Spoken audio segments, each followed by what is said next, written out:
Hi folks. Last 24 hours have been a bit of a roller coaster. Yesterday was a bit of a mulligan. Yeah, own up. Cut a hole too big in the side of the sliding door. That is a new door. And because I don't want bonded windows, it does mean that I'm not going to cut the hole bigger, put a bonded window in there. And because I've already bought the caravan windows and I wanted a particular size, it was actually cheaper to get a new entire door, albeit, and if you can tell by there, that's slightly kind of like a grey white, and that's more of a white. So I've got a bit of spraying to do as well. But like I say, it's done with. Right, yesterday off, start from scratch again. However, today I've decided not to cut holes in doors or anything like that.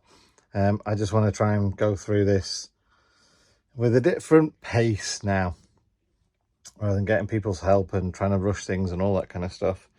So today I thought I'd check over the van mechanically, check over underneath and, you know, clean it spotlessly. So clean the roof, ready for max fans. I've noticed when I was doing some work the other day on the rear springs to check for the bump stop health, if you like. There's loads of mud under the van and grass, so I spent the morning really cartering that down. And in doing that, I found a couple of things, and one of which was this broken bracket that actually holds the air conditioning line down on the driver's side. So that's just dangling away right now. It's actually lost one of the covers on that side as well, which might be why there's loads of grass underneath, you know. Who knows what the history of these vans are when we get them. But yeah, it does look like it's driven across a field or through a farmer's area or something like that. And it's lost a bit of the protective cover underneath. So I've ordered that complete protective plate, left, right and centre. So I'll do that when I get here. But for now, I need to figure out how to fix this bracket. Probably brace it with something and rivet it back together or something like that. I've also noticed a wire that's loose on the other side.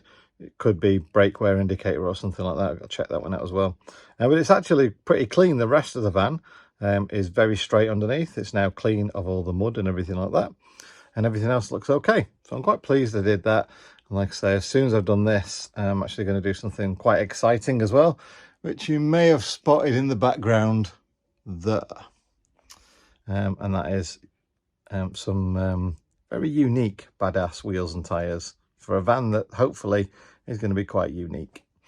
So yeah, into some fabrication bits now, which is stuff that I enjoy, and you know, shouldn't end up needing new parts for the van at the end of it.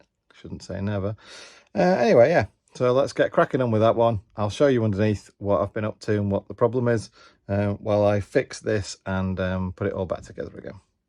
So I'm just going to drill some holes in this bracket. I found a little bit of aluminium I'm going to use to brace it and then rivet it all back together again, using about 4 or 5 rivets, as many as I can fit on this tiny little bracket, and then fit it back in place. Obviously you can see there how wibbly it all is. So yeah, just offer the bracket back up, bolt it back onto the bottom of the engine block, fit the little rubber sort of stop vibration stop sort of things, and then they come with a little plate that fits in and then bends back over as well. So that was a bit tricky to do, but yeah, ultimately much better outcome than just leaving it dangling around, and no idea why it was damaged in the first place. Like I say, the fact that there's no cowling underneath might be a big part of that, but I'll let you know when I've swapped that out what it looks like, and spare parts and stuff like that. Yeah, I guess this is just like, say, things with vans that have been used and a little bit abused. So as you can see, this side is exposed, and I think there's supposed to be a cover there. In fact, I'm pretty sure there's supposed to be a cover here. So what I've actually done is ordered a complete set. So offside, centre and near side, even though there's one over there, new covers which come with all the fixings and fastenings and all that kind of stuff, because obviously things like this you don't really want to be exposed to the elements. You want it covered up. So yeah, but I think the rest of it quite happy with. Like I say, it all looks very genuine and fairly well looked after, if not a bit kind of muddy, like you can see up there. That's cartured down a little bit and cleaned a little bit, and you can see what I've got off it everywhere else. So it's definitely been across the field or something, but everything else looks genuine. Obviously I'll jack that side up in a little bit and find out where that wire goes. But I also want to point out as well for everybody, because obviously, you know, people like to comment, that I'm using 2 axle stands for safety. You know, because I mean, why use one? Everyone tells me to use one, so yeah, I don't like being told what to do, so I'm using 2. Hope that's all right. If not, comment down below and I'll ignore it. Only joking. So another job I've done as well, when I bought the van, this lock wasn't working. If you ever wondered if you can get to the back to do it manually, yeah, there's a little access panel there, and that allows you to operate the lock manually, but the central locking unit wasn't working. And what that transpires to be is this loom that goes to the central locking goes inside there and through this section, and then it goes through the back of the van into there. So yeah, that cable there has 5 wires I think, and 3 of them are broke, so I've had to sort that out, and then yep, that's now working. But yeah, these are my new tyres, badass wheels and tyres, like I say, bit of a different one that though. And yes, I've been doing the silent coat kind of thing as well.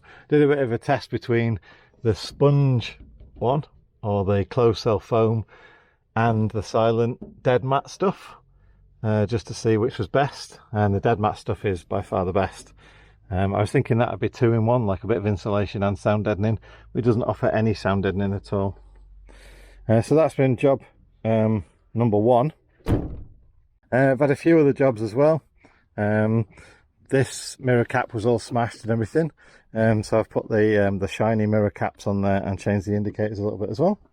I've put LED bulbs in the side lamp bulbs and the headlamps, because mine passed an MOT 4 times with LED bulbs and the headlamps, so that's all right. They do align, and I've checked the alignment, that's all right.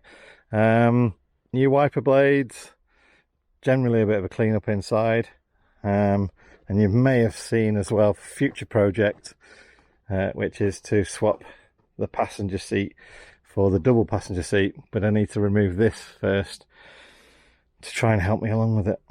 It was then time to give the van a good wash from the roof basically all the way down.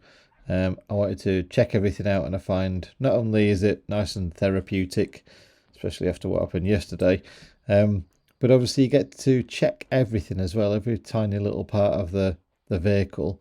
You can check and inspect and everything while you're washing it. So like I say, the next job I'm probably going to do is the max fans, so to make sure that the roof was nice and clean. It was green and full of algae and all that kind of stuff, so I had to make sure it's nice and clean. So all I needed to do the next day was just use some isopropyl on that to clean where I was going to use Sikaflex. So yeah, clean the roof down, and then yeah, I wasn't on my best game. I completely forgot to film that I'd fitted my new badass wheels and tyres, and yeah, so you're just gonna have to watch me washing them. I'll show more about them in the next video, but ultimately, yes, I bought some new boots for the van, and this time I've got gunmetal grey, which might make an appearance elsewhere on the van as well. There's a little bit of a theme. Obviously, I just wanted to show you some of the bits I'm doing. I'm not going to show every single thing, but yeah, some of the bits I'm doing, just in case you come across it yourself or whatever, just look out for this stuff. Good news is no leaks. I had to jet wash on the roof and everything as well. They're the old tyres. I'll probably use the best one as a spare underneath, and then the other 3, I don't even want to sell them. Might put them on Facebook Marketplace, people can pick them up. They're 15-inch rims, but the tyres are not their best. So otherwise I'll take them down the tip. But yeah, outside's generally in good condition, and it's nice and fresh now, so I've been over it all. It's all right. Maybe I'll start in there tomorrow, stripping it down a bit more. Or maybe I'll start cutting holes in the roof. Who knows? But tonight, pub. Definitely pub.